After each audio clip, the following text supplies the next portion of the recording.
Muito bem, meus amigos, nós estamos ao vivo nesta live, super live com ele, que é o advogado Dr. Ângelo Máximo. A você que faz parte da nossa live de hoje, por favor, já verifica aí se o seu like está fixado, compartilhe esse vídeo, traga mais pessoas para participar. Nós vamos conversar aqui sobre esse assunto tão importante de maneira tão esclarecedora, com a presença hoje que nos honra, nos prestigia, estar aqui conosco, falando com exclusividade, doutor Ângelo Máximo. Então é importante que vocês compartilhem, convidem pessoas, deixem o like. Durante toda a live, o superchat vai estar ativo para você enviar uma pergunta. Nós vamos ler a sua pergunta e, na medida do possível, nós vamos respondendo. Fizemos uma live com Luana Rangel, que é nora e ex-assessora da deputada federal e pastora Flor de Lis.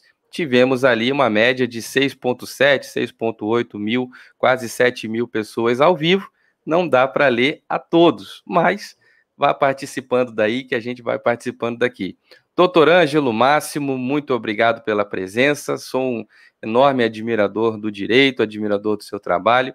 Uma boa noite e eu gostaria que o senhor tivesse a palavra para nos explicar um pouco de quem é o doutor Ângelo Máximo, sua história, seu currículo, sua formação, tudo que o senhor quer falar sobre a sua pessoa, seu trabalho, sua profissão, sua formação. Muito obrigado, boa noite, bem-vindo.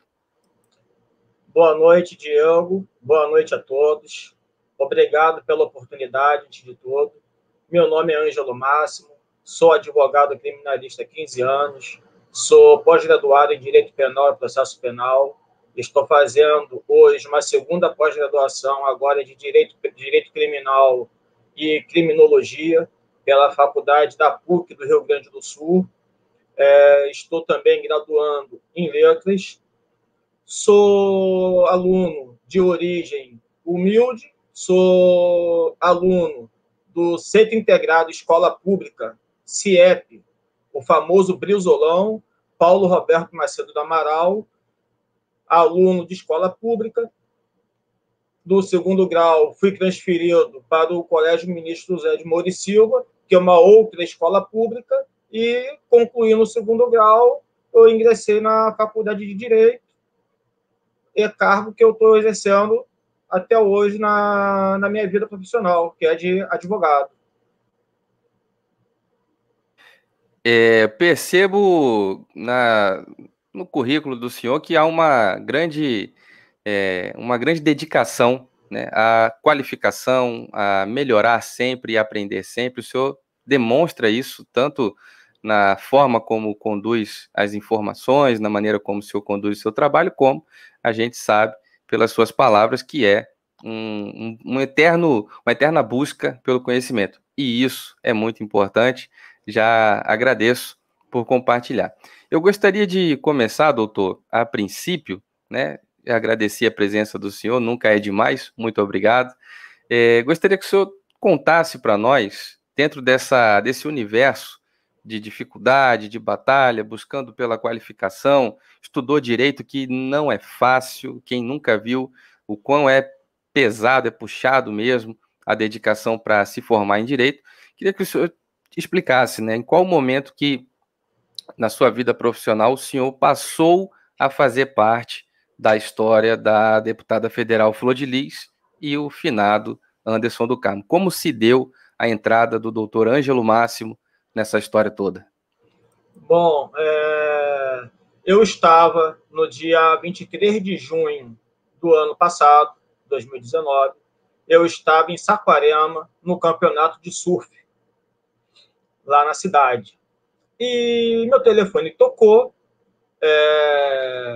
de um cliente me ligando e me convidando para atuar em um caso de repercussão, mas não falou qual, e me perguntando se eu poderia voltar, né, sair de Saquarema naquele momento e encontrá-lo no escritório.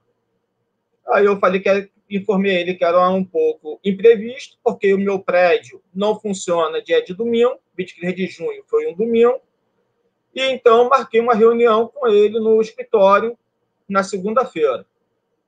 Na segunda-feira, ele pediu para que a Michele me ligasse.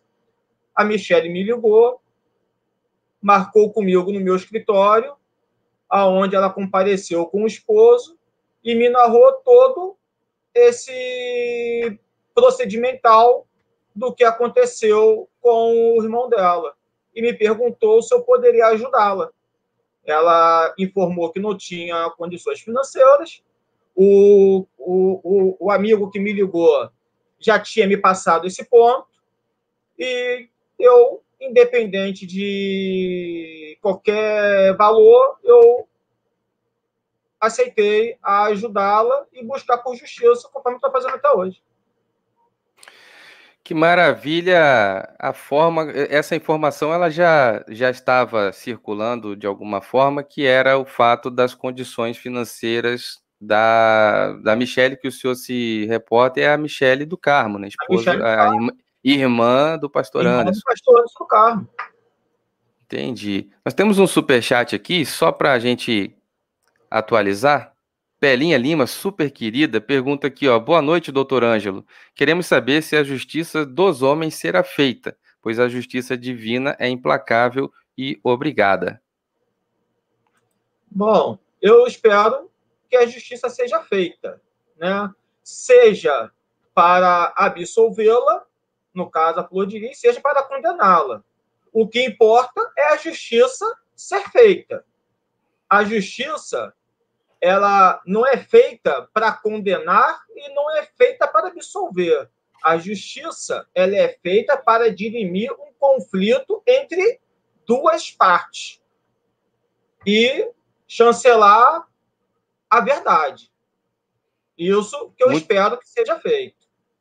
muito importante essa resposta do senhor, porque o meu posicionamento quanto jornalista, que abordo e acompanho esse caso na íntegra há 1 ano e agora 1 ano e 3 meses, meu posicionamento, que até virou notícia em algum portal ou outro que vincula alguma coisa que a gente produz, é que nenhum inocente seja tido por culpado para que venha pagar pelo que fez, como também nenhum culpado seja tido por inocente para que acabe aí ficando solto para fazer de novo. Então, eu desejo que, se ela for culpada, que a justiça seja feita e, de fato, tome as Exatamente. medidas cabíveis.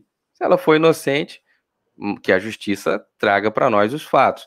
Agora, doutor, na condição da acusação, no caso, porque, pelo que eu estou entendendo, vou fazer uma pergunta muito importante antes de entrar nesse outro tópico, que é o seguinte: o senhor entrou na história já como advogado de acusação, ou o senhor entrou na história para realmente em busca de quem foi que fez isso? Como é que o senhor entrou? O senhor já entrou sabendo que ia acusar? O senhor entrou para procurar quem foi? Como é que foi?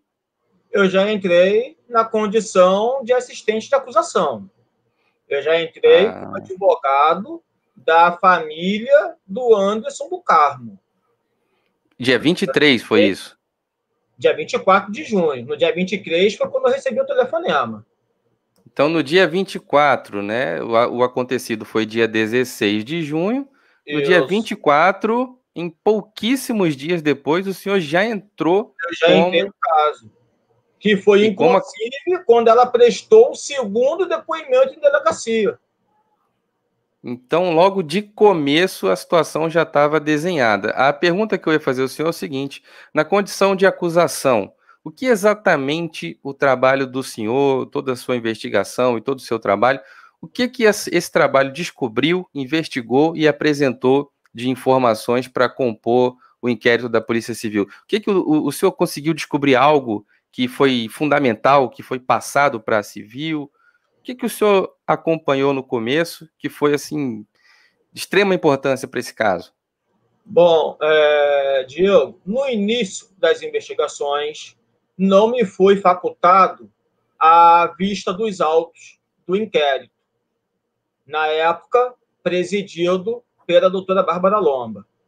Por mais que eu me apresentei na delegacia com procuração da senhora Maria Edna, da Michele, e me pondo à disposição da autoridade policial para o que ela precisasse que pudesse ser alcançado em prol da família Anderson do Carmo, eu estaria à disposição.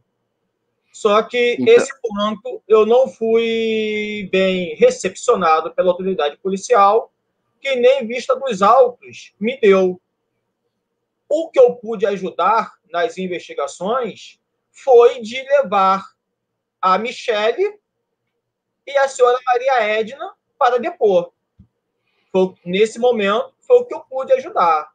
Já na mudança da autoridade policial, o novo delegado, o doutor Alan Duarte, eu acho que já conhecedor do projeto anticrime do ex-ministro Sérgio Moro, que altera o atuado assistente de acusação para, desde o início da fase de delegacia, ele já me facultou a cópia integral do procedimento, que foi quando eu obtive essa cópia e, estudando esses autos, pude,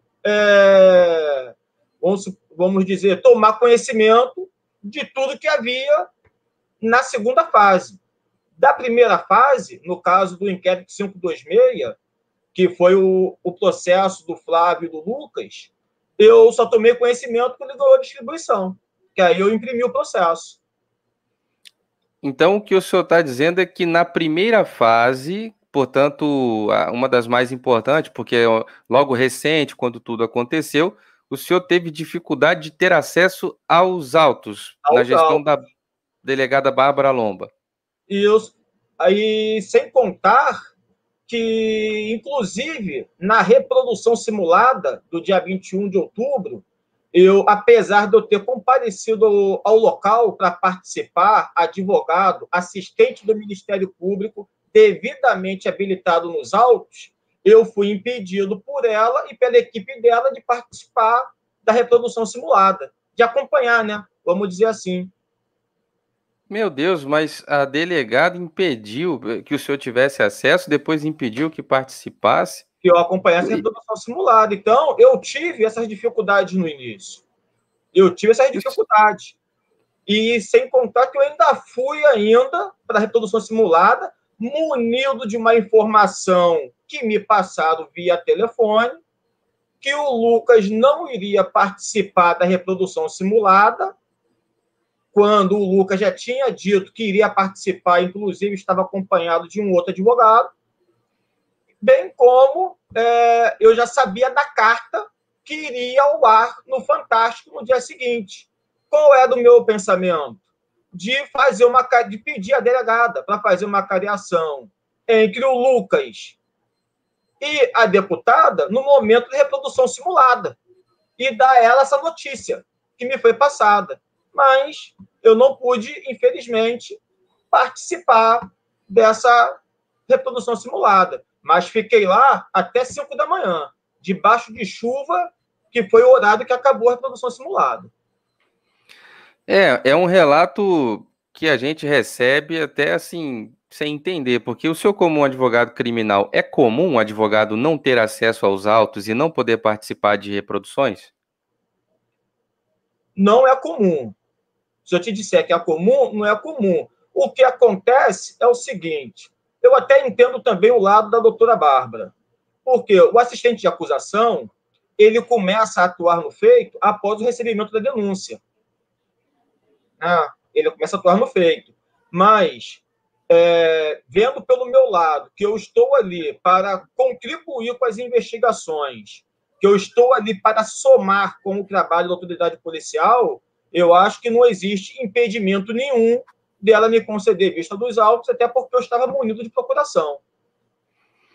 Munido de procuração, o senhor é uma autoridade constituída para responder por parte da família de grande interesse, que era a família do Anderson, né?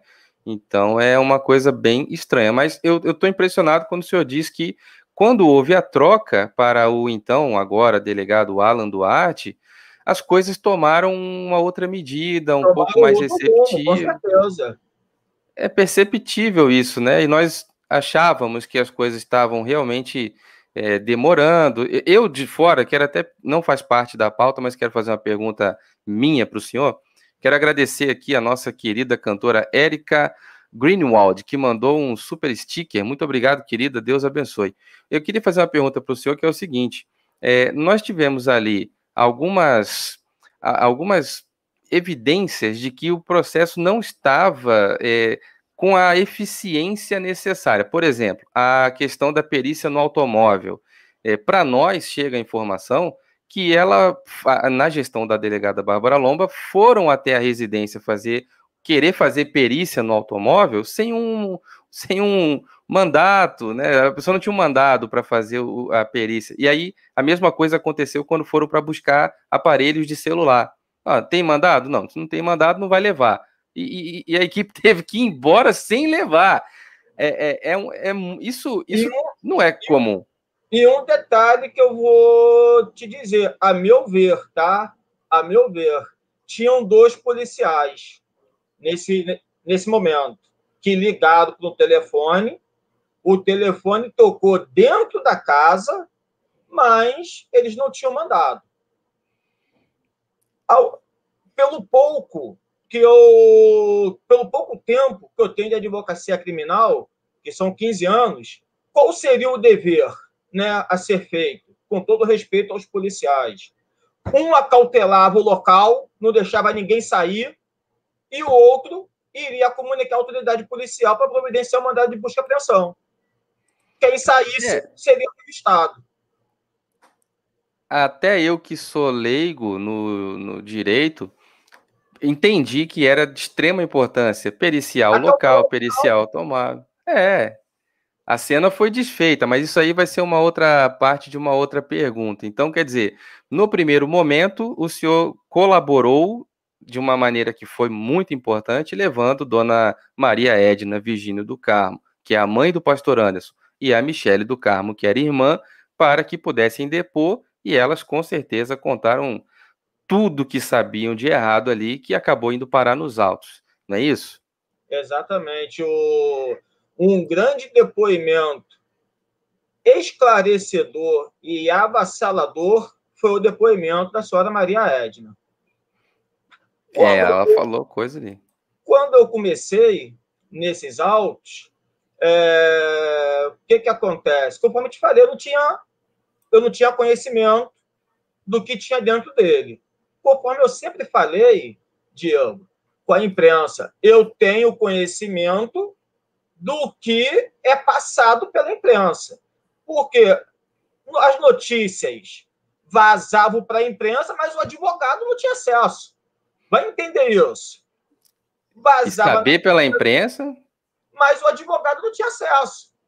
Então, eu não tinha conhecimento, eu só tinha conhecimento quando vazava na imprensa. E até o depoimento da senhora Maria Edna, eu estava cauteloso para poder apurar os fatos. Mas quando a dona Maria Edna deu um depoimento, repito, esclarecedor e avassalador, eu finquei o pé e falei: Flor de Lis é a mandante. Naquele momento do depoimento da dona Edna. Eu falei: a Flor de Lis é a mandante, os filhos têm participação e o Flávio é o executor. Logo num primeiro momento. Essas minhas falas que eu estou lhe dizendo aqui foram publicadas por um jornal de grande circulação no Rio de Janeiro. Foram publicadas. Sim. E hoje são as palavras que estão no relatório conclusivo das investigações, que são as palavras do depoimento da senhora Maria Edna.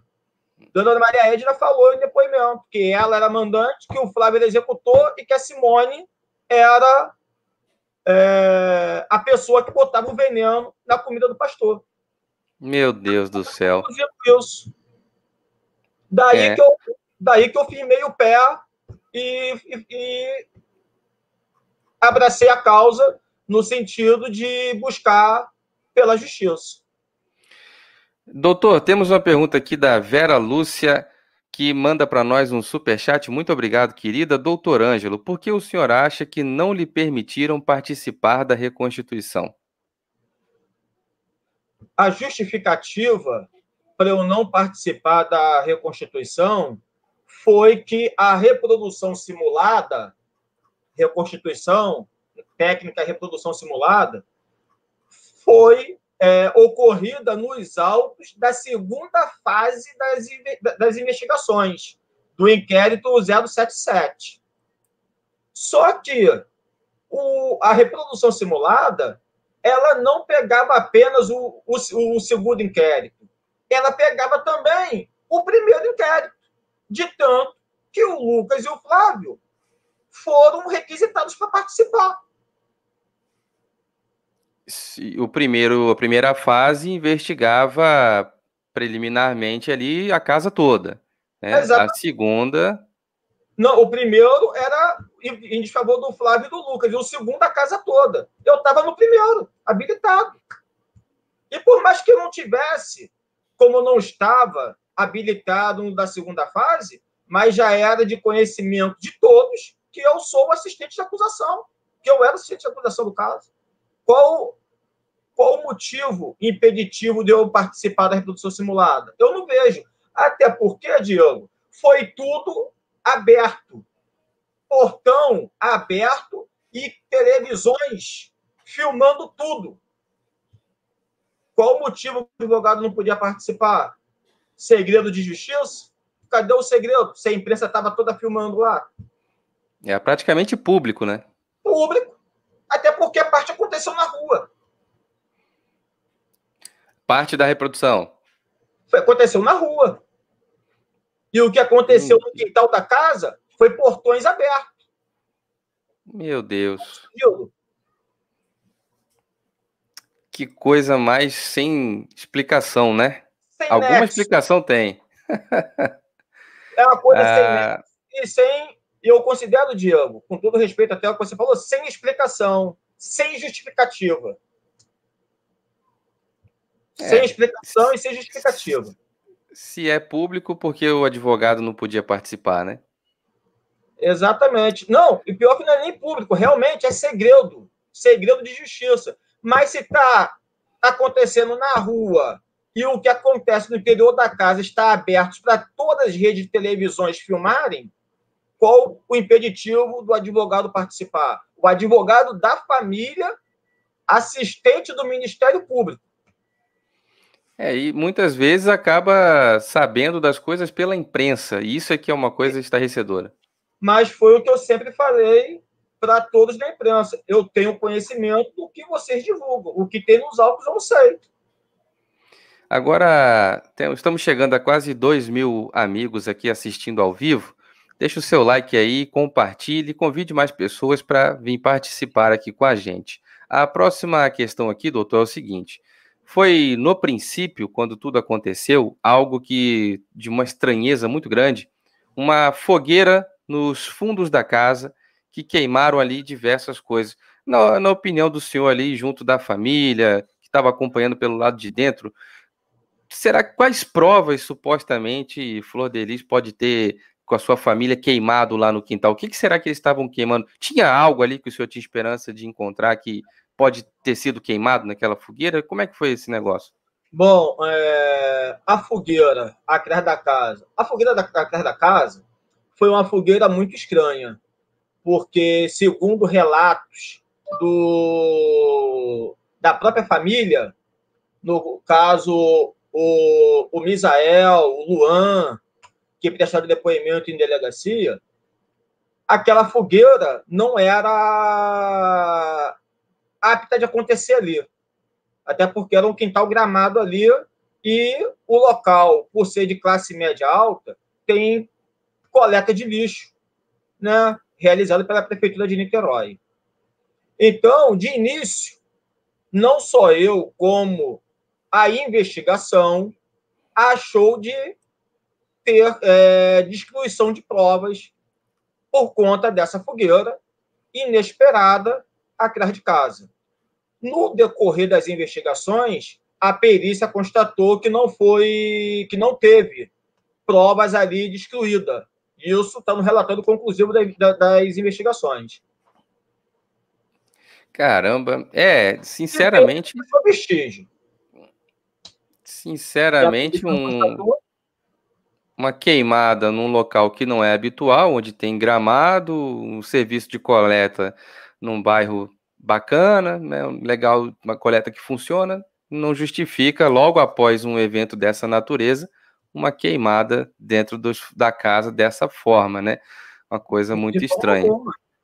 Não, isso é muito estranho. Nós temos uma outra pessoa participando aqui, que é o Fera Informática. Boa noite. Gostaria de saber do advogado se os casos de relação aí entre irmãos, mães e filhos e pai e enteado é verdade ou se foi apenas boatos. Por favor e obrigado.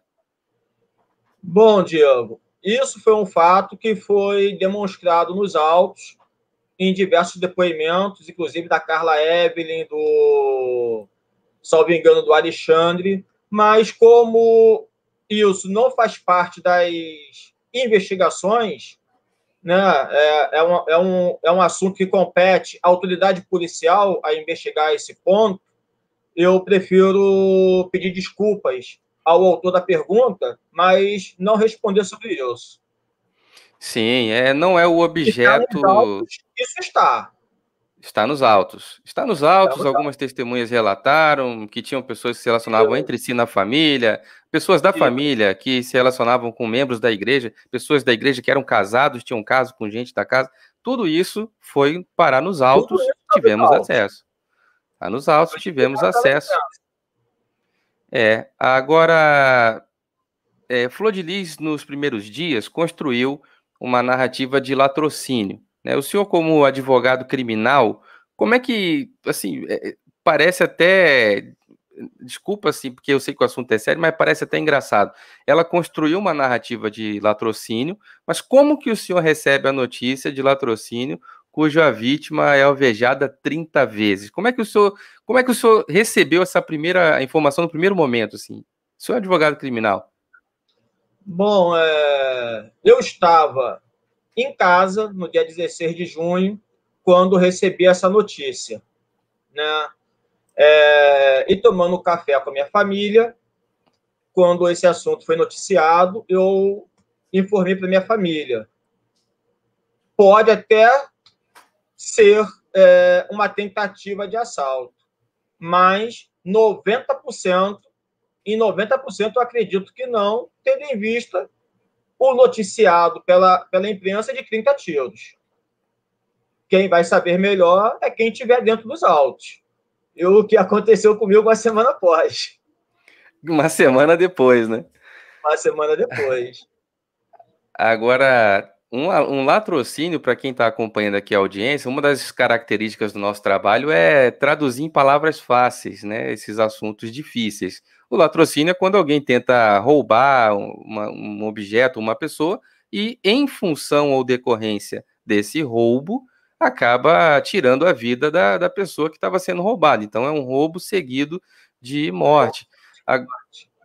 Eu não me lembro, doutor, talvez o senhor como advogado criminal sim, mas eu não me lembro de alguém que tentou roubar alguém dando 30 tiros em alguém. Eu não me recordo. Isso entra, ô Diego, na história, esse fato entra na história da crônica policial brasileira, tendo em vista esse primeiro alegado pela denunciada, né, de um assalto e 30 tiros, como entra para a história da crônica policial brasileira de uma primeira deputada ser indiciada no exercício do mandato. Então, são dois fatores que podemos dizer que a Delegacia de Homicídios de Niterói fez história. E isso vai fazer parte de muitos livros de direito, pode ter certeza disso. Meu Deus, ela marca a história da pior maneira possível, né? Da pior maneira possível. Agora, aproveitando esse momento, o senhor comentou através da família, pela dona Michele, a dona Maria Edna, a mãe e a irmã do pastor Anderson.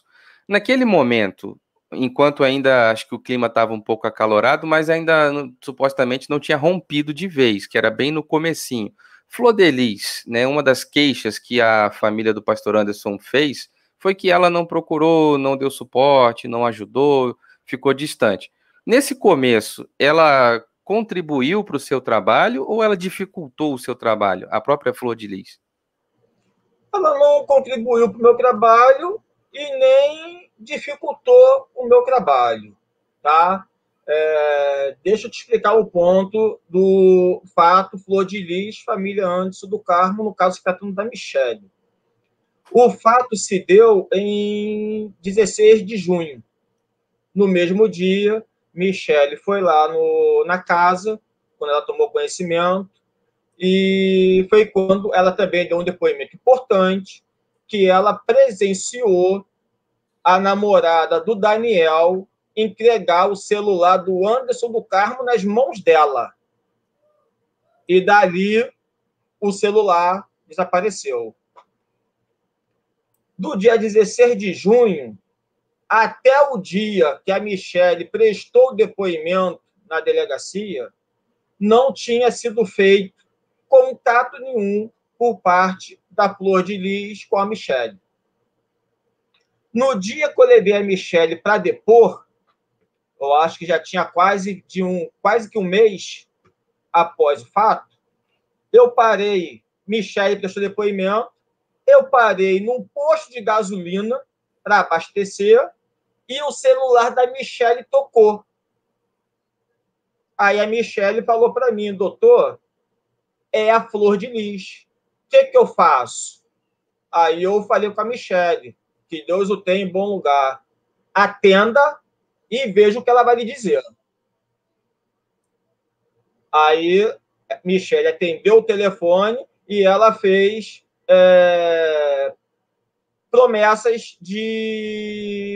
perguntas se Michelle estava precisando de alguma coisa, de alguma ajuda. Coisa que Michelle negou de plano, até mesmo o oferecimento de ajuda que ela propôs a Michelle. Agora, que interessante isso que o senhor está trazendo para nós. Esse ponto aí desdobra para um subtópico, que é o sumiço dos telefones, né? Os dois telefones mais importantes da história, que é o do próprio Anderson, que estava ali, tem relatos que o senhor acabou de falar. O que aconteceu nos autos e o que o senhor acha que realmente pode ter acontecido com esses dois aparelhos tão importantes? 3 aparelhos.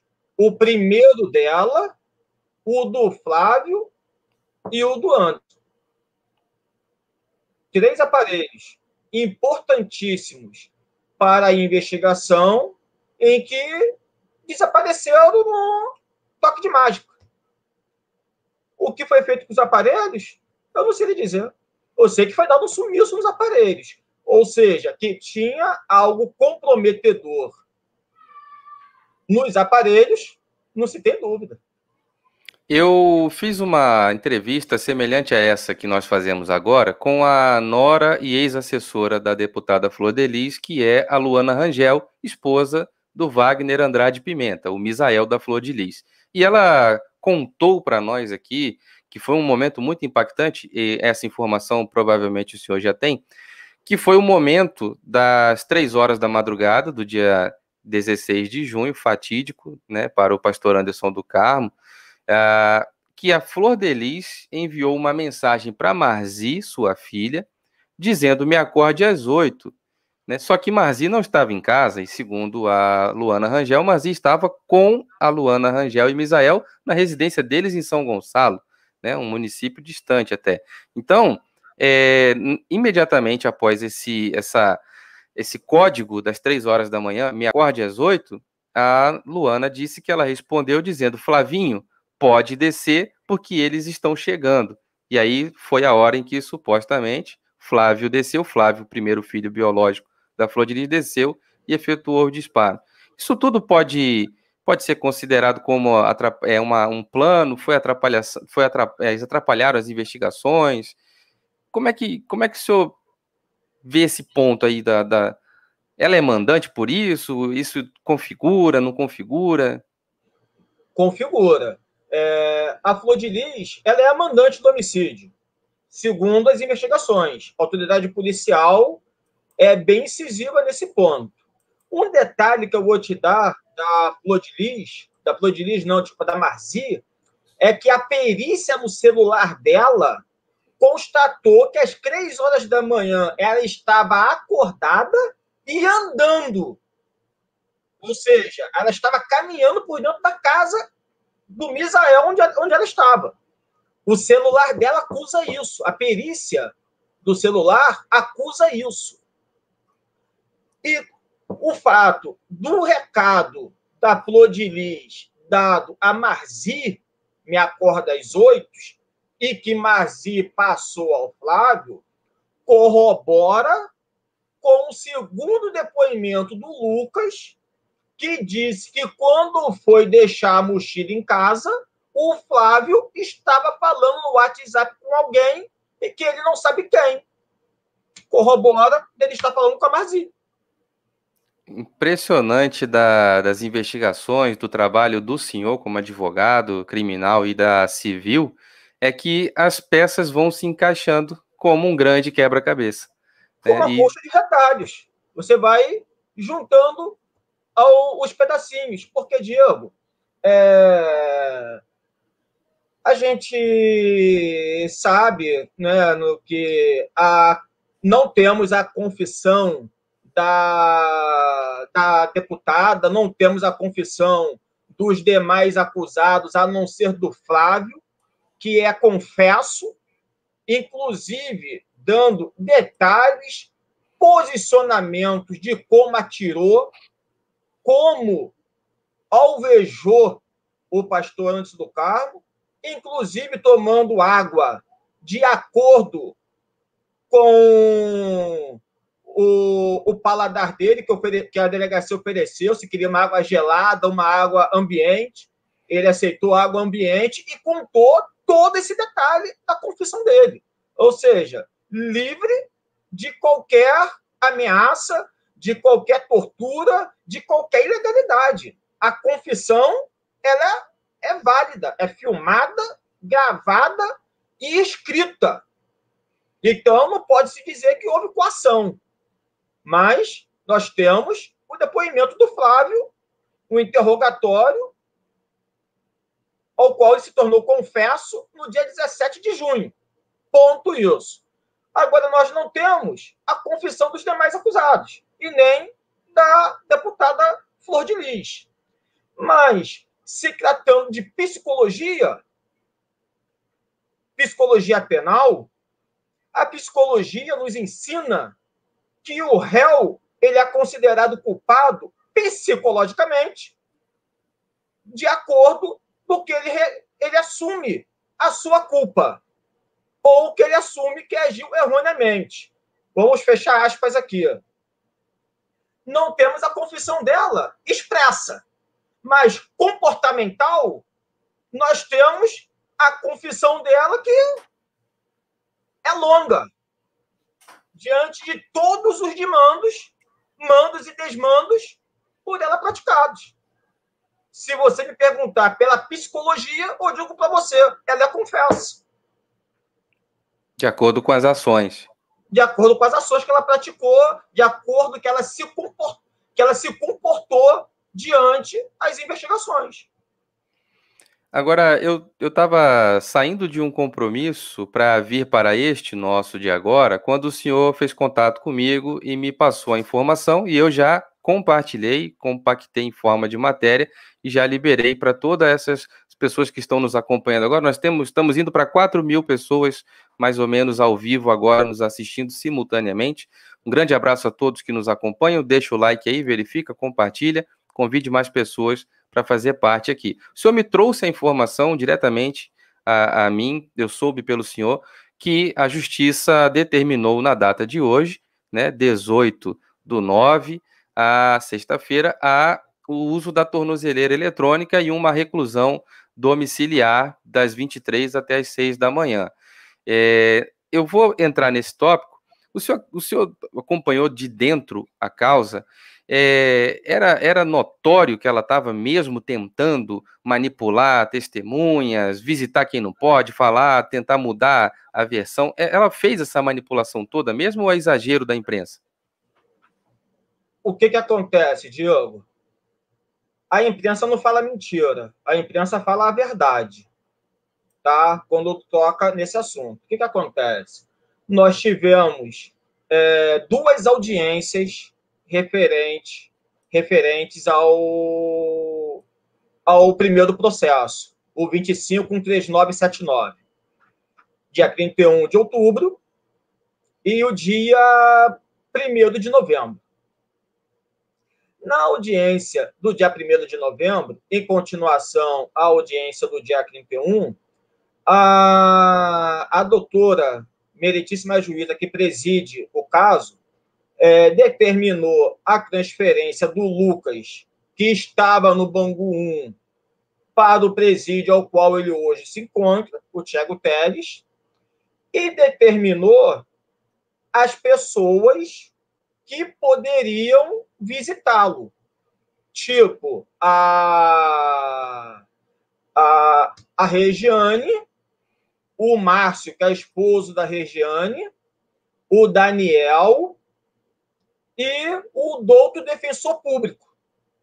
Ou seja, judicialmente, essas 4 pessoas somente que estavam autorizadas a visitar o Lucas. Ponto. Mas ninguém tinha essa autorização. Nem qualquer advogado. Ou melhor, advogado nenhum.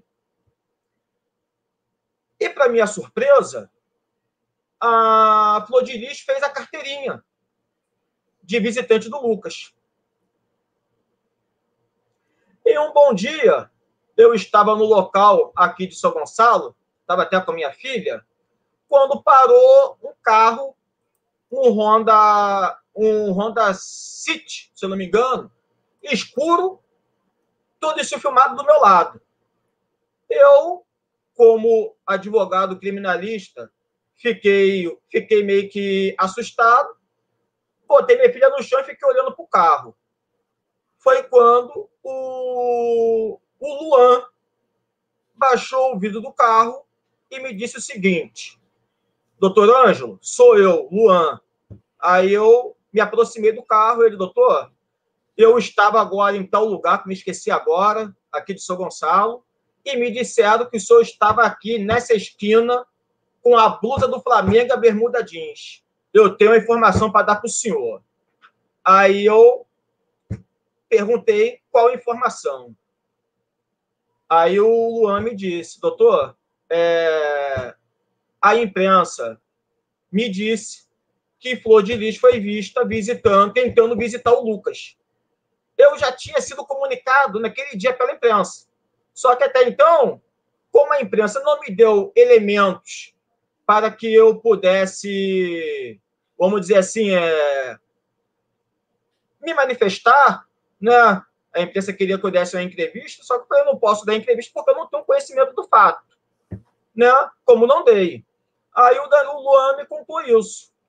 Eu, de pronto, na segunda-feira, fui à delegacia de homicídios, munido dessa informação, e perguntei ao chefe das investigações se aquilo era verdade.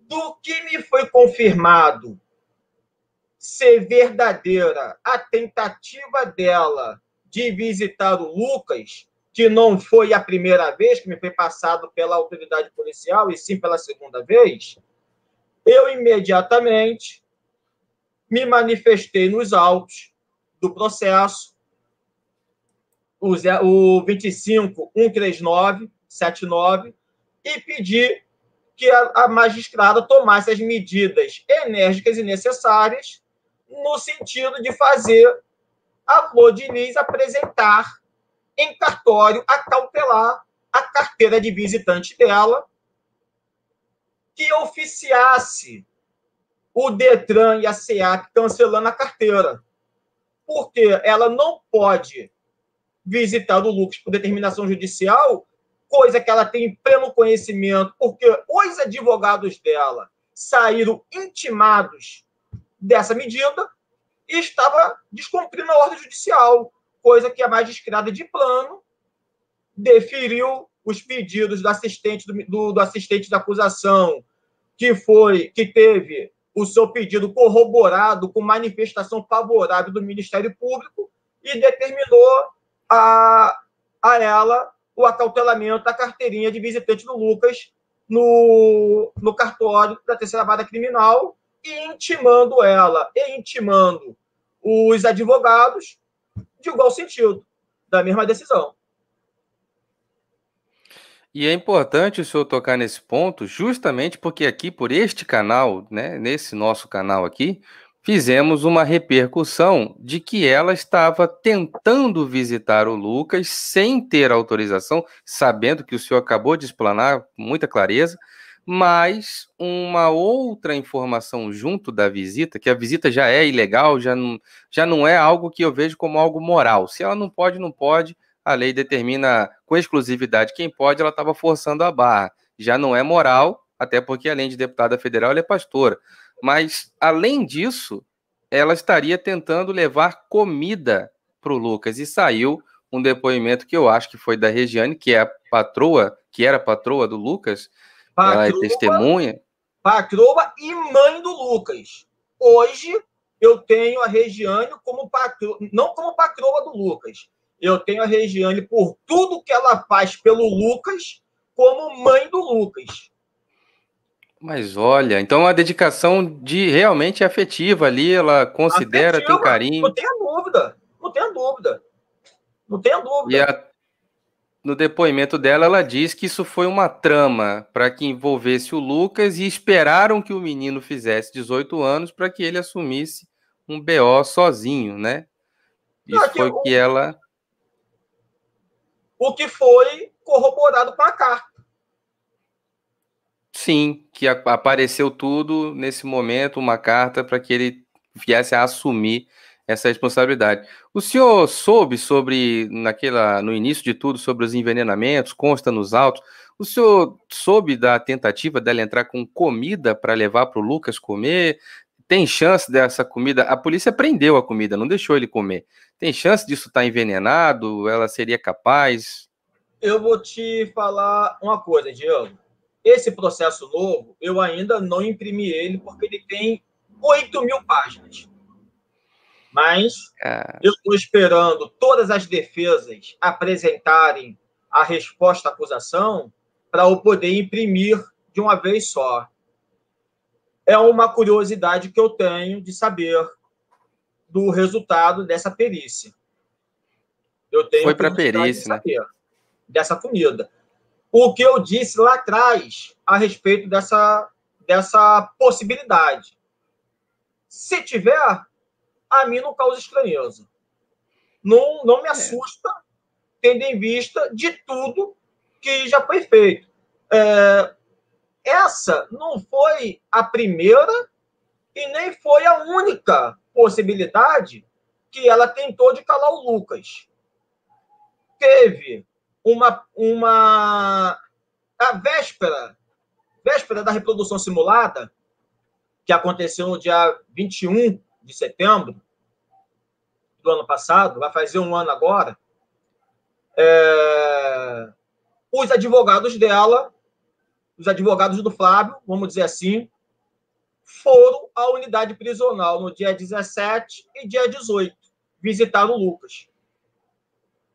Lucas, que estava assistido por um outro advogado e que sempre foi réu colidente do Flávio. O Lucas sempre acusou o Flávio e o Flávio sempre acusou o Lucas. Então, são réus colidentes. Estava assistido por outro advogado.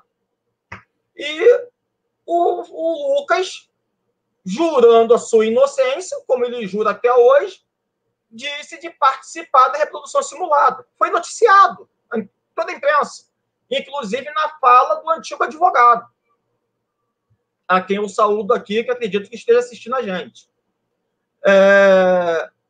No dia da reprodução simulada, conforme eu te falei, eu recebi uma ligação de uma pessoa que me disse o seguinte: doutor, sei que o senhor está indo para a reprodução simulada, mas saiba que o Lucas não vai participar e tem uma carta que vai passar amanhã no Fantástico.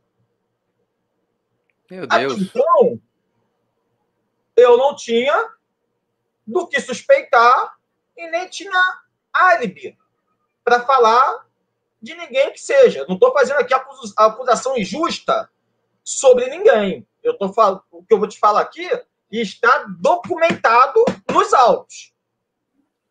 Na reprodução simulada, conforme eu já disse no início, não foi permitido a minha participação, mas eu fiquei lá, na chuva, de 8 da noite às 5 da manhã, na cordinha onde ficou a imprensa. Eu fiquei ali assistindo.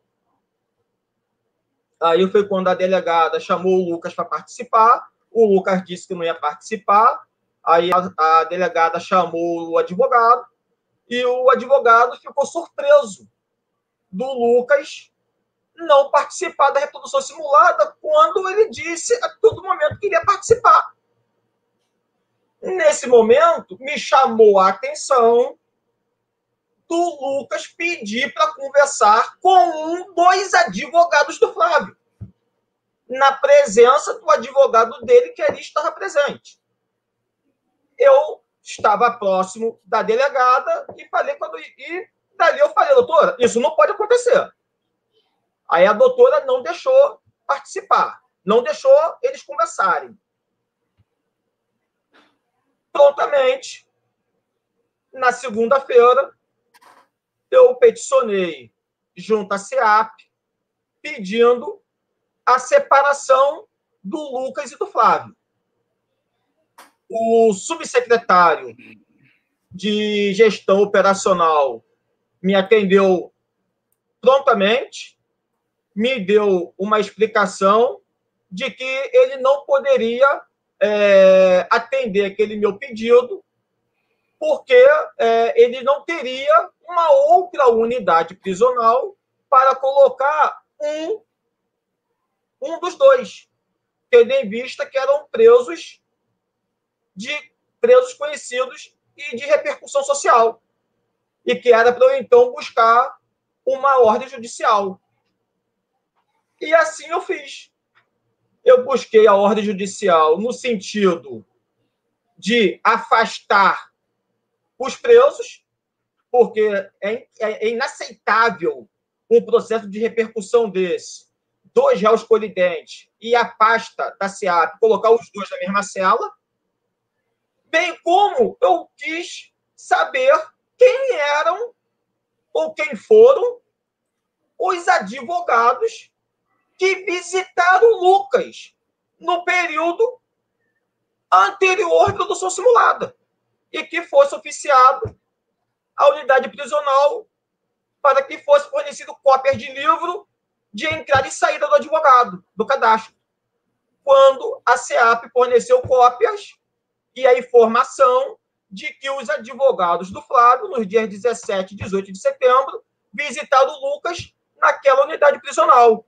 Isso está, Diego, documentado nos autos através de diligência requerida pelo assistente de acusação e, repito, corroborado pela opinião do Ministério Público e decisão judicial, somando o interrogatório do Lucas, que confirmou tudo em juízo. Desde aí, se mostra as tratativas de atrapalhar as investigações, as tentativas da Flor de Lis de calar o Lucas, e dessa vez com o auxílio dos seus advogados. Então é notório, pelo menos nos autos, por isso que na troca para o doutor Alan Duarte, o agora advogado lá responsável na civil, é por isso que houve essa percepção tão apurada. Ele, quando fala na sua entrevista lá na conclusão, ele fala e afirma categoricamente, ele não tem uma vírgula de dúvida do que ele está falando sobre a conclusão, tanto na investigação da civil, como juntando a investigação do Ministério Público, porque é notório, da forma como o senhor coloca para nós, que há a todo instante uma tentativa de interferência. A pergunta que, só para a gente fechar esse ponto e partir para o outro, isso não configura crime de tentativa de atrapalhar a investigação, fazendo com que uma pessoa mude seu depoimento? Isso não configura mais um? Em tese, se configura crime de coação no curso do processo. Em tese, se configura isso, coação no curso do processo.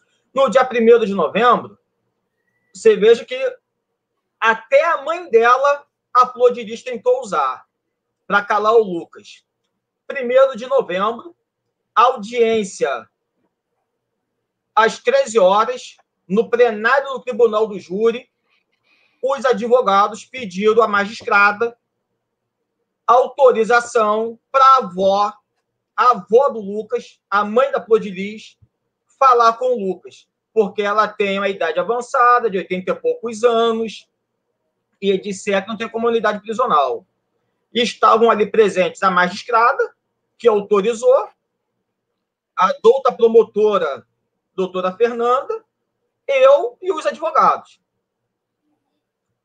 Quando, surpreendentemente, a secretária da doutora que preside o caso passou pela a mãe da deputada e pelo Lucas e escutou a orientação dada pela avó ao Lucas para que não falasse da mãe dele. O que foi prontamente comunicado à magistrada e registrado em ata de audiência. Ou seja, até a mãe ela usou para tentar calar o Lucas e atrapalhar as investigações. Tem um inquérito nesse sentido, em apuração. Tem um inquérito nesse sentido, em apuração, a pedido. Eu pedi na audiência, o Ministério Público concordou e foi extraído peças para a Delegacia do Homicídio para apurar a conduta de todos os envolvidos da carta e que participaram dessa tentativa de atrapalhar as investigações. Eu vou fazer uma pergunta agora mais direta. Tendo em vista esse comportamento, né, o tempo inteiro voltado para essa vida religiosa, não posso generalizar, não é a minha intenção de forma alguma, pelo contrário, eu acredito no grandioso trabalho das instituições que fazem suas caridades, cuidam de pessoas. Esse caso, ele é muito doloroso, porque envolve adoção, que é uma pauta muito sofrida no Brasil. Tem muita criança precisando de um lar, tem muito casal, seja por opção ou problema de saúde, desejando adotar e dar lar a essas crianças, e ela vem e mancha todo o trabalho que é feito pela adoção legítima, legalizada, até porque muitas das adoções que ela fez não são legalizadas, já foge de justiça desde o começo, né? Lá nos anos 90 ela já estava fugindo de juiz, se escondendo no Irajá, e ficou 3 dias sumida, porque o juiz, desde o começo é tudo errado. O senhor acredita que ao analisar esse perfil do empoderamento religioso, mais essas tentativas que não livrou nem a própria mãe, uma senhora de idade avançada, o senhor acredita que ela é uma pessoa extremamente perigosa e dissimulada, capaz de manipular? Ela é perigosa? Diogo, a todo momento, eu falei isso com a autoridade policial, no caso da doutora Bárbara. Ela é uma pessoa perigosa e dissimulada. Porque, Diego, veja bem, o que fazem com a minha família, né, eu me ponho no lugar dela, se fazem com a minha família o que foi feito com a família dela, eu vou colaborar a todo momento com as investigações. Eu seria o primeiro, o primeiro a pegar o telefone, os telefones, e apresentar à autoridade policial. Não tem mandado de busca e apreensão para levar o carro, mas pode levar. Não tem mandado para apreender o telefone? Pode levar. Isso mostra o quanto a pessoa é inocente para aquele fato. Se mostra, desde já, a inocência da pessoa. A pessoa está participando das investigações, está colaborando, fornecendo elementos, fornecendo provas. Agora, no momento em que a pessoa participa de forma dissimulada, ocultando e destruindo provas, buscando atrapalhar as investigações, aí vem um depoimento, que nós já falamos aqui, avassalador, da senhora Maria Edna. Eu não tive uma outra definição a não ser a que foi trazida pela autoridade policial, que ela é a mandante do crime. Tudo isso realmente precisa, né, vir justiça e o esclarecimento virá, está próximo. E o senhor, da forma como traz clareza na sua fala, inclusive tem muitos comentários de tecendo elogio, tem gente dizendo que o senhor tem que ser delegado, que o senhor é ético. Muitos comentários bons passam aqui muito rápido. Nós estamos chegando a 5.000 pessoas ao vivo, então é muito difícil a gente acompanhar todos os comentários. Obrigado a quem está comentando. Se você tem uma pergunta, use o superchat para a gente identificar você e quero pedir a todos que, por favor, agora verifiquem se a inscrição no canal está ativa para se inscrever no canal e deixar o seu like fixado agora. Todos. Isso é muito importante para que mais pessoas tenham conhecimento. Essa nossa conversa aqui, Diogo, me faz até lembrar de um jurista alemão chamado Roxin, Klaus Roxin. A doutrina dele, da teoria da culpabilidade, é muito adotada hoje ainda nos livros de autores brasileiros. E Klaus Roxin, ele diz que toda ação é voltada à personalidade do agente. Toda ação é voltada à personalidade do agente, o que se enquadra inteiramente nesse caso. Toda ação por ela praticada se enquadrou na personalidade dela hoje, de ré.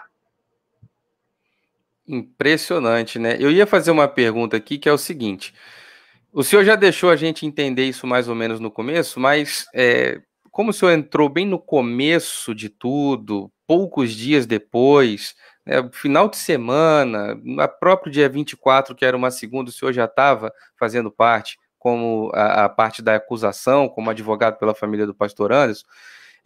Eu ia perguntar ao senhor em qual momento exatamente o senhor entendeu que as pessoas, né, os meliantes, por trás dessa história toda, não estavam na rua, mas e sim era a família. Quero perguntar pontuado, só para poder, quem está assistindo, ter essa informação bem direta.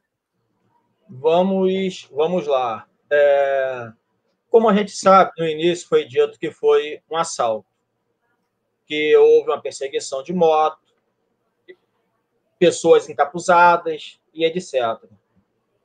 O que, de início, foi afastada pela investigação e mostrado o monitoramento eletrônico da rua da casa da hoje denunciada Flor de Lis, que não houve nenhuma perseguição de moto. Ou seja, só no mostrar da filmagem, do monitoramento, já dá uma definição. O crime aconteceu dentro de casa. Pessoas que estavam dentro da casa são os autores do crime. Resta-nos saber quem são esses autores. Aí nós vamos lá para o depoimento da senhora Maria Edna, que teve uma conversa confidencial com Daniel, que era então tido como filho, o único filho biológico do casal, que futuramente descobrimos que não é, né? Inclusive, isso foi indagado por mim a ela na audiência em Brasília, onde ela foi testemunha de defesa do Flávio. Foi o único momento que eu vi ela chorar de verdade, quando ela me respondeu que Daniel não é filho dela. Então, teve essa conversa, Daniel e a senhora Maria Edna. E o Daniel confidenciou a avó, isso está documentado nos autos, que fica aqui, tá, Diego? Bem claro, está documentado nos autos, inclusive fazendo parte do relatório conclusivo das investigações. O Daniel confidenciou a avó, que participou de uma reunião com Flor de Lis, Simone e uma pessoa, agora que eu não me recordo o nome, que era o objeto da reunião: envenenar o Anderson do Carmo, matar o Anderson do Carmo.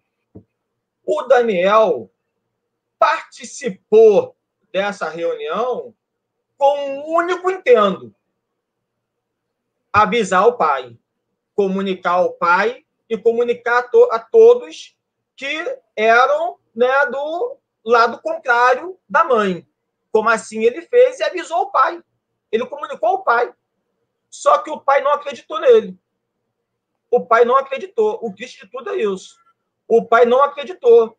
Então, a senhora Maria Edna trouxe esse fato ao meu conhecimento, momentos antes de prestar depoimento em delegacia. E na delegacia ela ratificou tudo que ela tinha já me dito, que a Michele também trouxe ao meu conhecimento. E ela ratificou em delegacia. Daí que eu, conforme te falei no início, fiquei o pé e falei, Flor de Lis é a mandante, e os filhos são partícipes ou coautores, conforme a autoridade policial classificar. Isso eu conversando com a Michele e com a senhora Maria Edna. Só que eu não posso manifestar esse meu pensar hoje na imprensa para eu não tomar a frente da autoridade policial. Eu vou deixar a autoridade policial fazer a sua investigação, fazer o seu relatório conclusivo e partir dali. Se tiver autoridade policial um outro caminho, a gente pode buscar refúgio na parte superior da Polícia Civil. Mas vamos esperar o relatório conclusivo, que, graças a Deus, veio com a verdade delineada, demonstrada da participação não dos filhos e da autoria de mando da Flor de Lis. O senhor é muito esclarecedor sempre quando o senhor fala, isso é muito importante, porque fica realmente claro, né? O senhor tem uma forma de passar a informação que é muito bacana para entendimento de pessoas que são leigas no direito. O senhor esteve em Brasília, eu estive no mês passado, acho que 2 vezes em Brasília, e a gente sabe que quando estamos em Brasília, a gente acaba tendo acesso a algumas outras informações que comumente, estando em São Gonçalo, ou estando em outro local, a gente sabe por outro. Lá em Brasília, a gente acaba tendo as informações. O senhor, como uma pessoa que está dentro do caso, é advogado da família, esteve em Brasília, conversou com todos, ela vai ser presa? Ela tem chance de escapar por um jeitinho ou sei lá o quê? Como é que o senhor está vendo a conclusão com base nos autos, com base em tudo que temos até agora? Deixa eu te explicar. A minha ida a Brasília foi no dia 5 de fevereiro, que foi uma audiência de prova de defesa do Flávio, aonde a mãe, até então investigada, o que foi muito, vamos dizer assim, né, escondido pela polícia, que não quis nunca desvendar isso, só dizia que todos da casa do investigado. Quando a imprensa perguntava, a deputada é investigada? A polícia não dizia. Mas eu sempre afirmei que se todos da casa são investigados, a deputada também é. Por que de esconder? Mas, enfim, ela, como investigada, foi arrolada como testemunha de defesa no processo do Flávio. E foi marcada uma audiência no dia 5 de fevereiro, lá em Brasília, na carta precatória.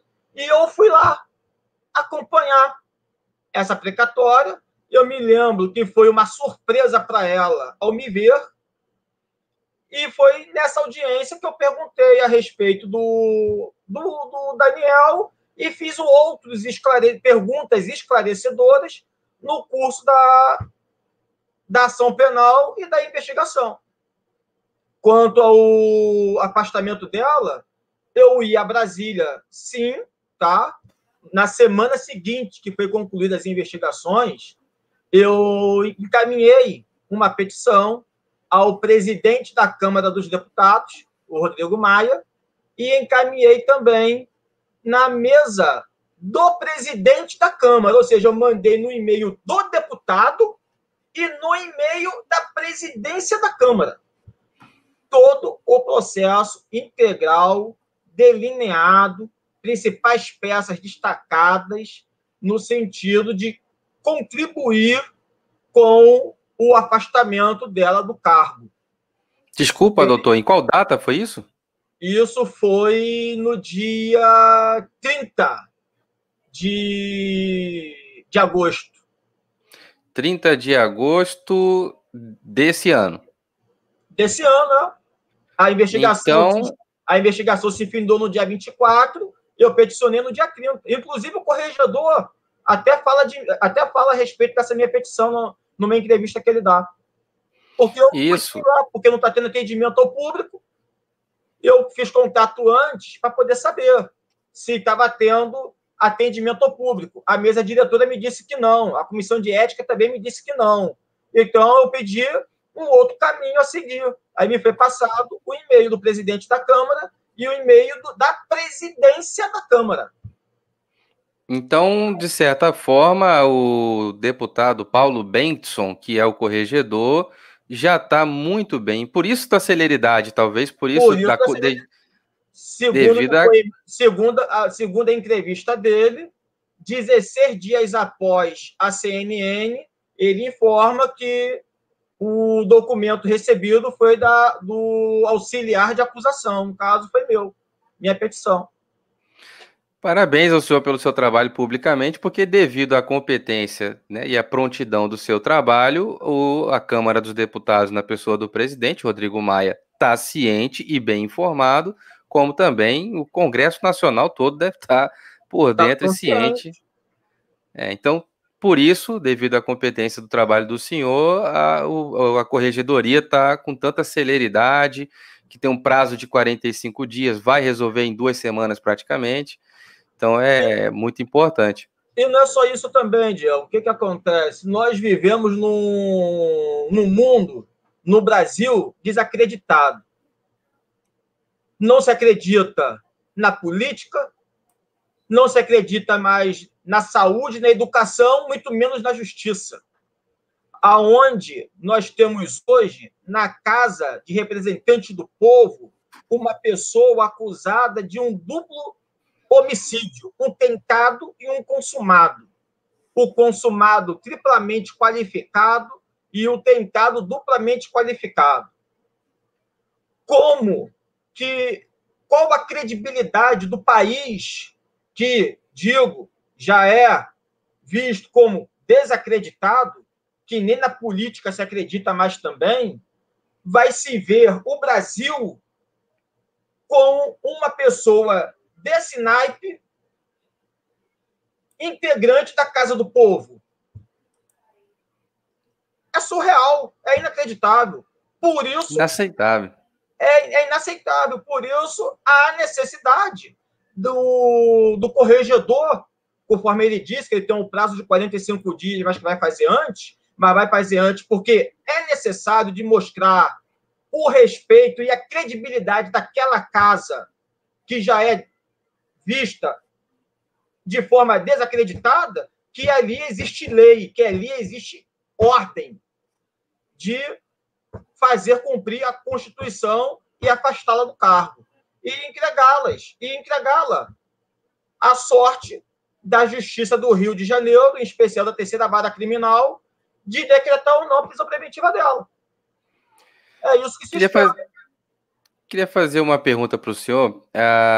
Até que ponto, né, isso é muito importante até para mim, até que ponto a repercussão que nós demos sobre esse caso, né, nós aqui nesse canal fomos um dos canais com mais repercussão em produção de conteúdo. No dia 16 aconteceram lá dos fatos que foram de fato mesmo, o dia 16 daquela madrugada, onde o pastor Anderson perdeu a vida. O dia amanheceu, eu recebi a informação, pautei, fiz a minha análise, a minha averiguação. Depois disso, já gravamos, produzimos e lançamos um dos vídeos que mais viralizou no YouTube, naquele momento, indagando, como uma questão de pergunta, se Flor de Lis seria a mandante, no primeiro dia em que o fato ocorreu. Até hoje, esse vídeo é tão atual que as pessoas continuam comentando, pensando que ele é de hoje, mas ele é do dia 16 ou 17 de junho de 2019. Até que ponto o senhor acredita que... Porque eu quero fazer uma pergunta dupla. o meu trabalho é pautado nos autos, é pautado naquilo que nós temos de fato. Eu tenho muito compromisso com Deus e com a verdade, e isso baseia todo o meu trabalho. Até que ponto essa ampla repercussão popular pesa para que haja o exercício da justiça, evitando a impunidade, e até que ponto canais de fofoca, sites de fofoca atrapalham justamente esse exercício da justiça? Bom, a imprensa ela ajudou muito no sentido do caso não cair no esquecimento. E isso foi um ponto crucial para hoje nós termos a conclusão das investigações, tá? Isso foi algo super que importante, super que importante.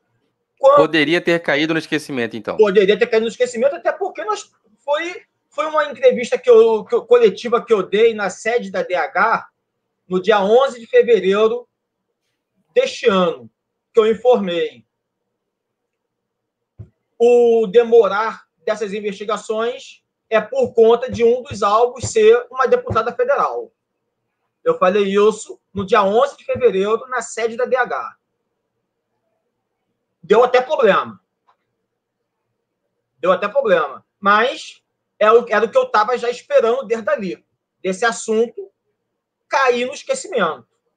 Aí eu conversei com a autoridade policial nesse sentido dessas investigações, foi quando eu solicitei as cópias, ele me concedeu as cópias e me informou que a investigação estava andando no seu normal, né, da lei. E eu falei, agradeço à autoridade policial, mas eu vou continuar acompanhando. Ele me franqueou sempre, me recebeu sempre na delegacia, sempre me atendeu prontamente. Quando ele não estava, os seus policiais, o chefe de investigação sempre me atendeu prontamente e sempre me informando no sentido do andar das investigações. A minha pergunta, doutor, é porque esse canal aqui tem registros de alcance a mais de 140 países. A gente tem brasileiros espalhados em todas as partes do mundo e muita gente em diversos países da Europa, Estados Unidos, em peso, acompanham esse caso através desse nosso canal. Então, a pergunta que eu queria mesmo medir, até qual ponto, são quase 1 ano e 2 meses, 1 ano e 3 meses 1 agora. ano e 3 meses. A investigação foi encerrada 1 ano, 2 meses e 8 dias. Meu Deus, eu queria entender até qual ponto a gente ajuda, dando repercussão para esse assunto, e o senhor me esclareceu, eu agradeço muito a sua resposta. Eu estou caminhando aqui já para uma parte muito importante, né, que é o seguinte: se eu perguntasse agora assim, objetivamente, quem mandou executar o pastor Anderson do Carmo, dia 16 de junho de 2019, o senhor não tem dúvida, o senhor tem a resposta definida com base nos autos, sem dúvida. Sem dúvida, com base nos autos e com base nos depoimentos da Michele e da Maria Edna, o que elas sempre me confidenciaram. Só que eu não podia expressar esse achar delas, tendo em vista que eu estaria tomando a frente da autoridade policial. Então, o que eu fiz? Eu guardei isso para mim e esperei a conclusão das investigações, que hoje a autoridade policial diz que ela não só é a mandante, como ela é líder de uma associação criminosa. A autoridade policial que diz isso. É um dos 5 pelo qual ela responde, né? Que é a associação criminosa. Isso. Agora eu tenho 2 perguntinhas para a gente entrar. Realmente, agora, esse é o cerne também, uma das partes mais relevantes da gente ter essa oportunidade de conversar com o senhor, que é muitos amigos aqui do canal. Nós já estamos chegando a quase 5.000 pessoas ao vivo, só no YouTube, fora os amigos do Facebook e do podcast. Estamos em dezenas de aplicativos onde as pessoas apenas ouvem por áudio, com público até mais presente nos Estados Unidos, né, no podcast. A dona Maria Edna Virgínio do Carmo, né? Ela estava lá como mãe do pastor Anderson. Há uma diferença muito grande entre a mãe do pastor Anderson e a viúva no dia do velório.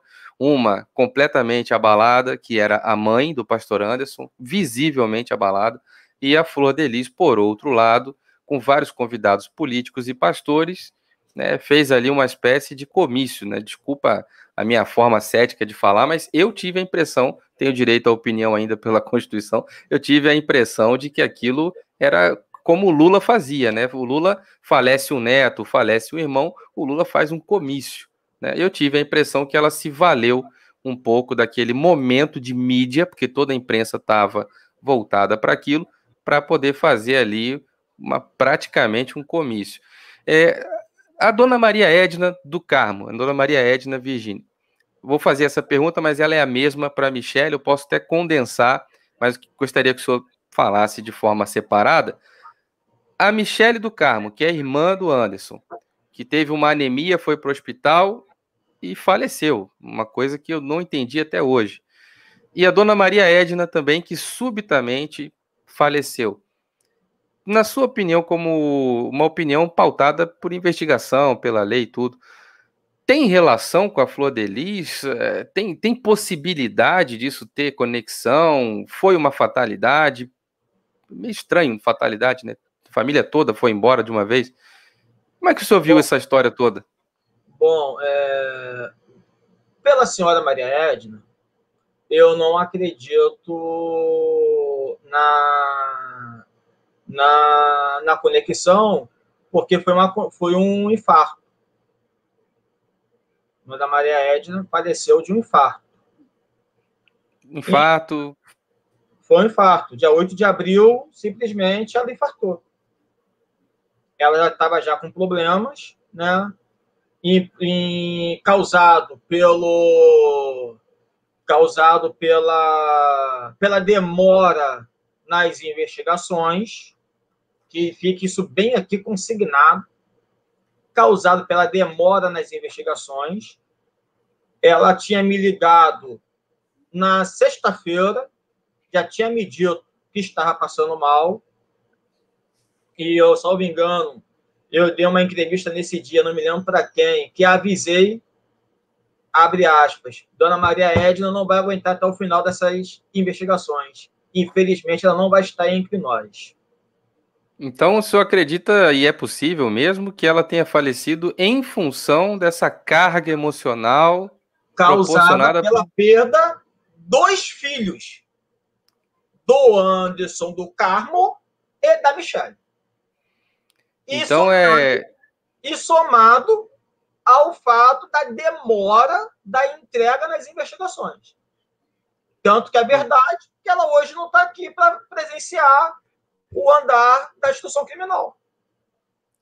Então é praticamente possível, por uma questão de regra de três, por uma lógica, que o fato desencadeado, uma vez que Flor de Lis é mandante da execução do pastor Anderson, e por ser mandante, provavelmente, supostamente, tenha financiado, providenciado meios, isso tira a vida do pastor Anderson, que acarreta um grande peso emocional, um estresse, e a dona Maria Edna, e logo em seguida também a perda da Michelle, a dona Maria Edna perdeu a vida em decorrência desse fato.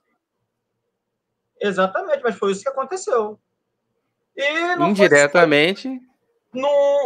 é tipo uma tacada de mestre, vamos dizer assim, uma tacada de mestre. Matou o Anderson,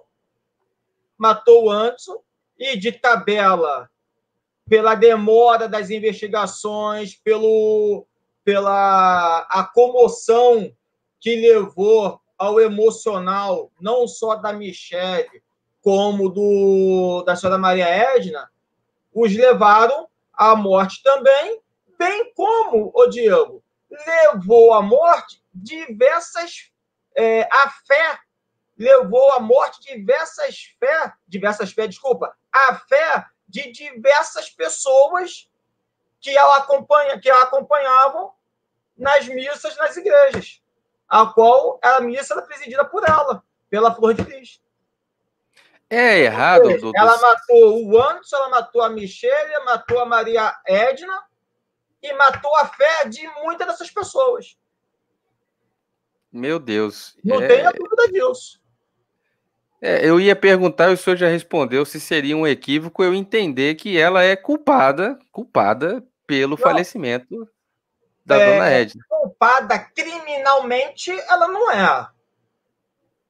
Tá? Culpada criminalmente, nós não podemos afirmar isso. Mas que o ato ao qual ela é acusada ocasionou a morte da Michelle e da Maria Edna, isso não se tem dúvida. Isso é quase é eu sou um leigo em direito, mas isso é quase, ela teve não teve o dolo, né? Não teve a intenção, mas acarretou. Isso, ela não teve nem dolo nem culpa. Essa é a verdade. Você veja, se tu buscar lá atrás as entrevistas da Michelle, a Michelle era uma pessoa forte, tinha o problema de saúde, tinha o problema dela de saúde, mas era uma pessoa forte que saía, ô Diego, 5 horas da manhã para trabalhar todos os dias. Trabalhava no restaurante ali aqui no centro de Niterói, na Rua da Conceição, que inclusive a Michelle foi reconhecida pelos investigadores porque o restaurante que ela trabalhava era o restaurante que fornecia almoço para os investigadores. Michelle ia lá entregar quentinha. O policial que tomou o depoimento dela reconheceu ela. Trabalhava de segunda a sábado, de 5 da manhã às 6 da noite.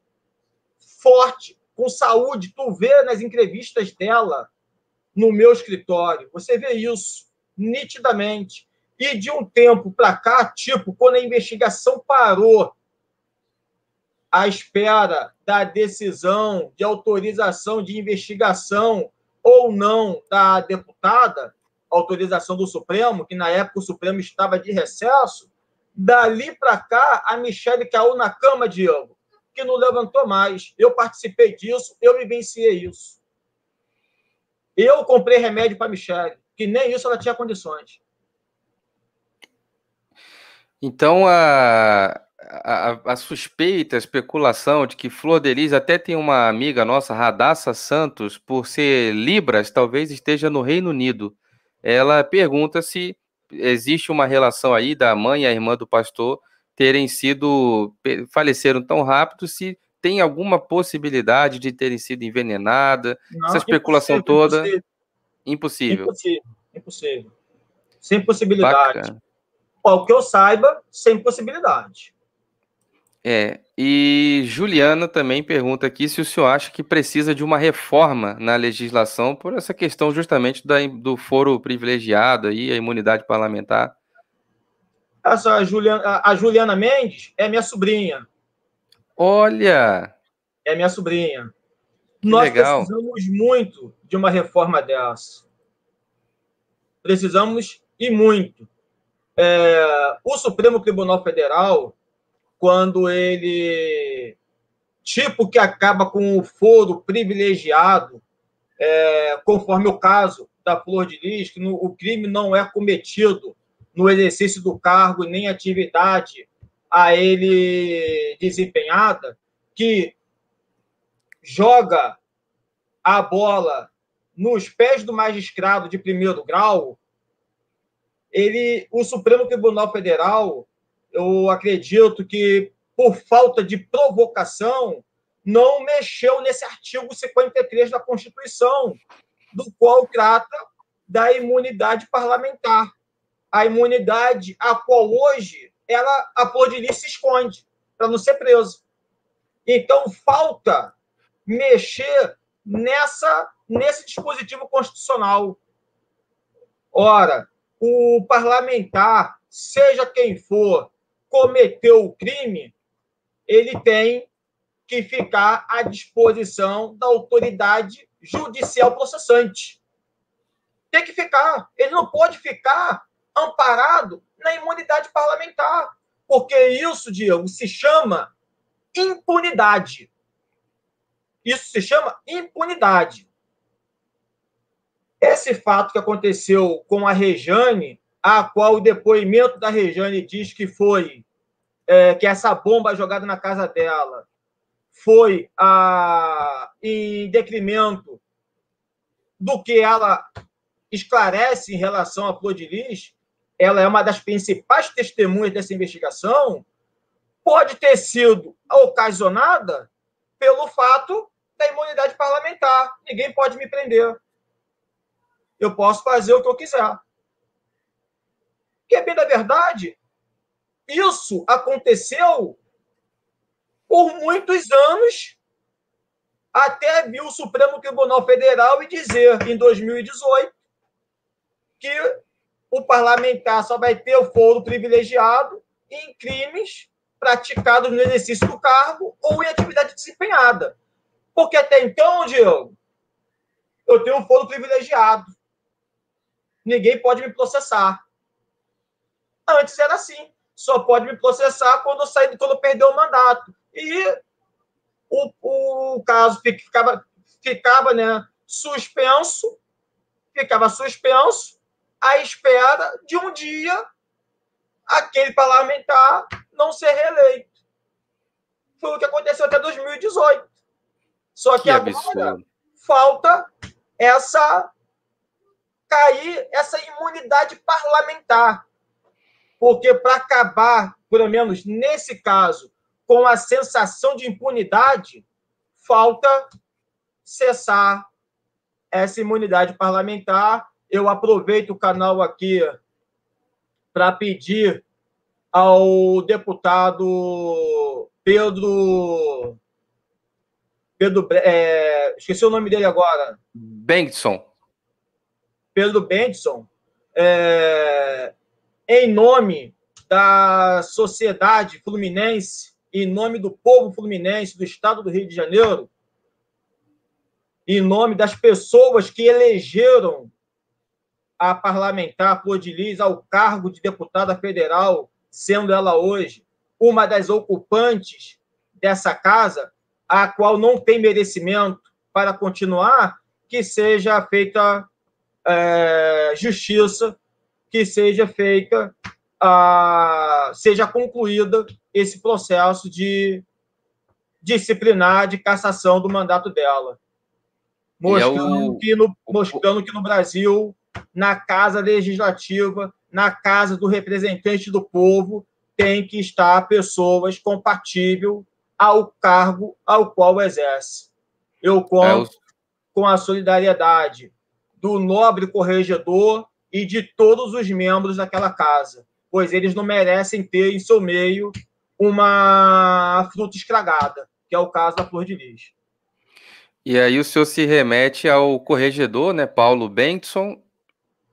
Paulo Bengtson.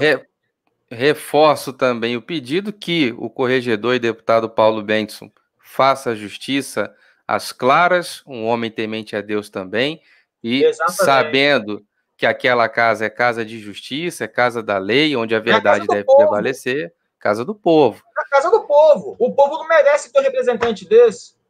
Um representante dessa, melhor dizendo. Os representantes do povo, os deputados, não merecem ter essa pessoa em seu meio, pois não denigre só a casa, denigre a credibilidade da Casa Legislativa. Eles não são merecedores disso. Eu assino embaixo, e a última pergunta que eu faço ao senhor foi relacionada à entrevista do Cabrini, onde intencionalmente, óbvio que não foi por acaso, apareceu uma psicóloga dizendo que a Flor de Lis faz acompanhamento psiquiátrico e psicológico. Existe a possibilidade dela apresentar algum atestado de doida igual um Adélio e sair como inimputável? Para isso, existe procedimento legal, tá? Não é apresentar um atestado de doido e pronto. Não é assim. vai ter que ser instaurado pela defesa o incidente de insanidade mental. Ela passará por uma perícia psiquiátrica para constatar se é doida ou se não é. Agora, será uma coisa muito cômica caso isso venha acontecer depois dela estar com, hoje, 59 anos, detentora de cargo do poder, se dizer maluca. Eu prefiro não acreditar nesse ponto. Maravilhoso, doutor. Eu não lhe ocuparei mais. Muito obrigado pelo seu tempo. Há algo que o senhor queira dizer? Bom, eu quero deixar aqui claro algo que eu já falei lá atrás, no Lacrash Codiogo, no dia 24 de agosto, que eu falei, e volto a afirmar aqui que a partir, né, foi o que eu falei no dia 24 de agosto, que a partir daquele dia, e reforço hoje, que o que vier a acontecer em desfavor da minha integridade física e de qualquer membro da minha família, pode ter a certeza que está relacionada ao caso ao qual nós estamos aqui comentando, ao caso Flor de Lis. Porque se ela foi capaz, como diz a autoridade policial, de fazer tudo o que fez com o Anderson do Carmo, o que ela não seria capaz de fazer contra a minha pessoa e membro da minha família? Então, eu deixo aqui desde já essa minha manifestação, conforme disse, deixei lá atrás, e reforço aqui nessa oportunidade. Doutor, que Deus abençoe a sua casa, a sua família, proteja o senhor e a sua integridade física, porque o que mais eu vi nos comentários aqui foi da importância de pessoas como o senhor, profissionais com este grau de compromisso, tanto com a qualidade técnica, a qualidade da sua formação, sempre em busca de melhorias. Você que chegou no final da live ou no meio, assista do começo, onde o doutor se apresenta, seu currículo. Parabéns ao senhor pelo profissional, pela história difícil e sofrida para poder galgar os degraus que levam o senhor até o profissional que o senhor se tornou. Hoje, o senhor tem noção que é um caso de repercussão nacional, projetou o senhor, né, como profissional de um telefonema de domingo para uma reunião de segunda, projetou o senhor como uma referência nacional.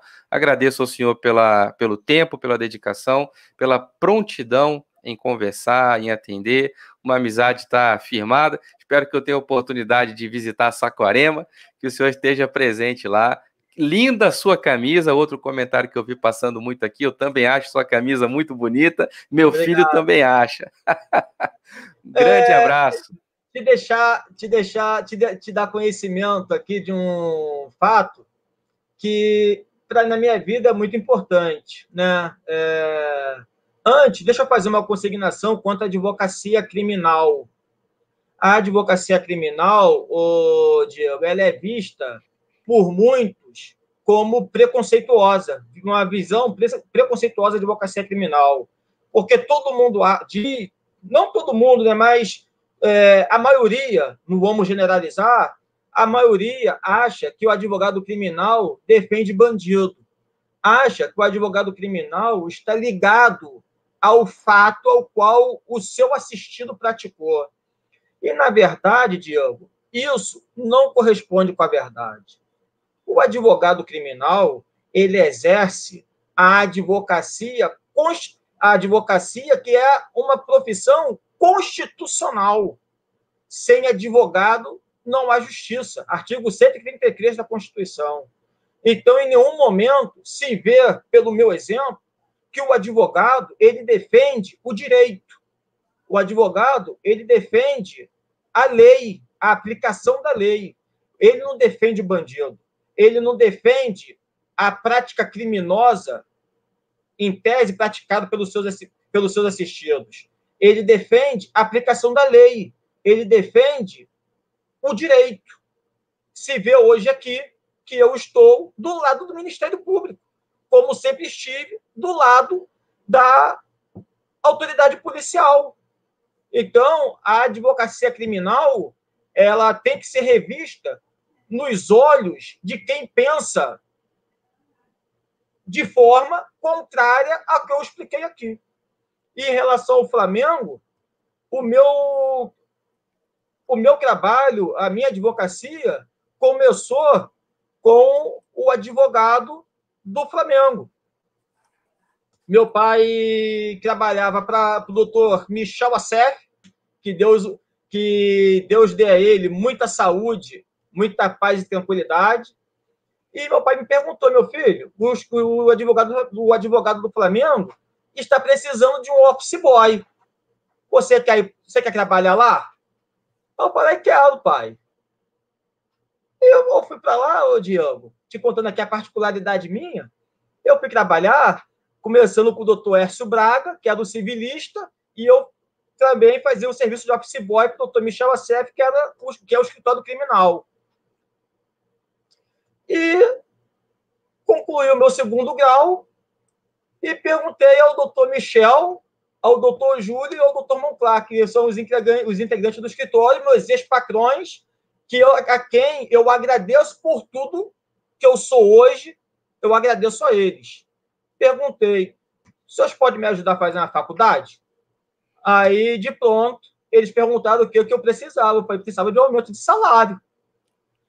De pronto, me atenderam e me deram todo o suporte para realização da minha faculdade. O doutor Monclar, então, comprava no seu cartão de crédito todos os meus livros naquele período da faculdade, pagava à vista no cartão de crédito e eu pagava ele parcelado por mês. Ou seja, o Flamengo, o escritório do Dr. Michel Assef, que até então era vice-presidente do Flamengo na época, o escritório me deu todo o suporte para que eu hoje me tornasse o que hoje eu sou. Esse advogado que os fala aqui. Eu agradeço a eles, a todo o escritório, a advocacia criminal do Michel Assef, pelo que eu sou hoje. Que bela história. Então essa camisa não está aí por acaso. Até isso faz parte da sua história com o direito. Faz parte da minha história. Graças a Deus. Muito obrigado, muito obrigado. Obrigado a todos. Compartilhe, deixa o like, verifica a sua inscrição no canal, ativa o sininho. Doutor, muito obrigado pelo seu tempo. Deus abençoe e proteja a sua casa, a sua integridade física. Como eu dizia, o senhor é muito importante com esse perfil. Pessoas como o senhor são importantes no nosso país, tá bom? Muito obrigado. Fiquem todos com Deus. Um forte abraço. Obrigado, Diogo. Eu te agradeço pela oportunidade. Muito obrigado. E estou à disposição para qualquer eventualidade que precisar. É recíproco. Muito obrigado. Boa noite. Boa noite.